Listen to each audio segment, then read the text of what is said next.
Well, good morning. So today I thought I'd show you how I put in a new cell signal booster. It's called the WeBoost Drive Reach OTR. So the last one got stolen, so I had to buy another one. But so I think this one's going to work a little bit better for us. It's more of a permanent thing. So the way that cell boosters work is there's usually a little antenna piece that you put on top of your car that usually has like a magnet base that goes inside the car truck to a booster. Then that just sends out the boosted signal to a little antenna, and you put your cell phone right by that. So the old one was just a little magnetic antenna. So this is a more permanent way. Of course, I just can't do anything, small. I have to go big. So I had really good success with the previous WeBoost.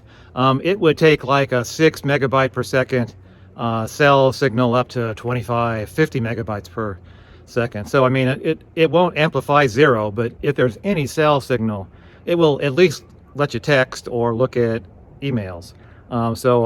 It's like imperative. So I use that with my Verizon iPhone. Works great.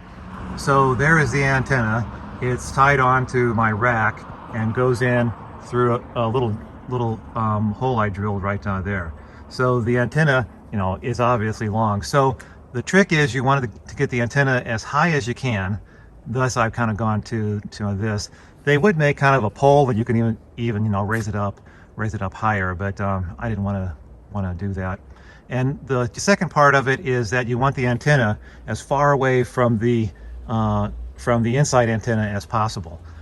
So I'll just show you that as this goes on. So I'll show you that little thing there. So this folds down into this little bracket, which I just bent out of some aluminum. So I'll go up on the ladder and show you that. So there's your bracket. Just have a little knob here that I can turn, and then this bracket just falls down into its cradle.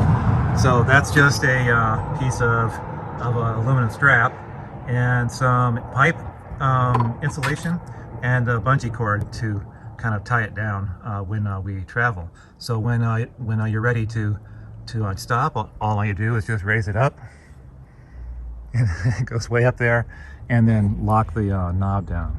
So that goes into the body right here. This is just a rubber grommet with some Dicor rubber sealant.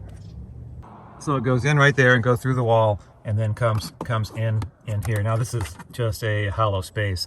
So what I did was I just glued basically that along my little light track, so you can't see it going all the way down. I put glue just hot glue every foot or so. So it just keeps on going.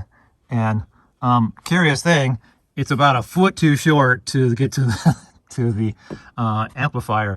So I called up WeBoost and I go, it's a kind of a short antenna, right? I mean, even my van, it's too short for. What do you do with a Class A? And they go, well, yeah, I guess it is a little too short. We will probably make it longer. So this is a 3500 ProMaster, and that's too short. So they do make like a 3-foot extension, which I'll leave a link to. So there's a lot to it, and it just wouldn't go smoothly. So anyway, the antenna outside comes in, and I just kind of hid the excess length. Of course, you can't get a piece this long. So that's the outside antenna. This is the inside antenna, and if I can get the light right, which I can't, and then this is the power. So normally the power goes into a cigarette lighter. The problem is that if it's in a cigarette lighter, then it's only on when the ignition is on. So if you want to be surfing for 3 or 4 hours, then you got to have the ignition on. So the way I got around that was to try to hardwire it right into the fuse box. So I'll show you how I did that. So there's my hardwire switch, and if you turn it on, then you get the green light. So green means go in the whole WeBoost family. It might turn to red. Oh, it's red because I lowered the antenna. So if I raise the antenna back up, it'll just stay green. But it doesn't like to work in the horizontal position. So the wiring goes back there, and I'll give you some tips on that. Just so you want to run the wire down this column underneath there to the diffuse box right down there. So if I start back up here, you don't need to pull off this whole thing or this. I found that if you come up here, you can see that there's this tray right here. So this whole thing pulls out, and then you can feed the wire down to the main column right there. On the main column, these two just pry out, and there's two nuts in back of here, and that just pulls off. Then you run the wire down here, just very easy through this over to the diffuse box, and then down to the fuse box, and then I just have one of these little aftermarket circuit adders. So there are luckily a lot of empty, or there's at least one here that's on all the time. I think these are just spare fuses. So this is on all the time, and then that runs up to the column up there to the WeBoost. So I think if I had to do it again, the one thing I'd do differently is the antenna. Because I was trying to make the antenna wire stretch as far as it could, I started gluing here and then went this way. But then you're left with extra stuff here. I would start here and then make this just a nice little tight bend up here, and then glue. And then back there you can coil up whatever's extra. Oh, but I just don't feel like undoing all the glue and then re-gluing it. So this is close enough.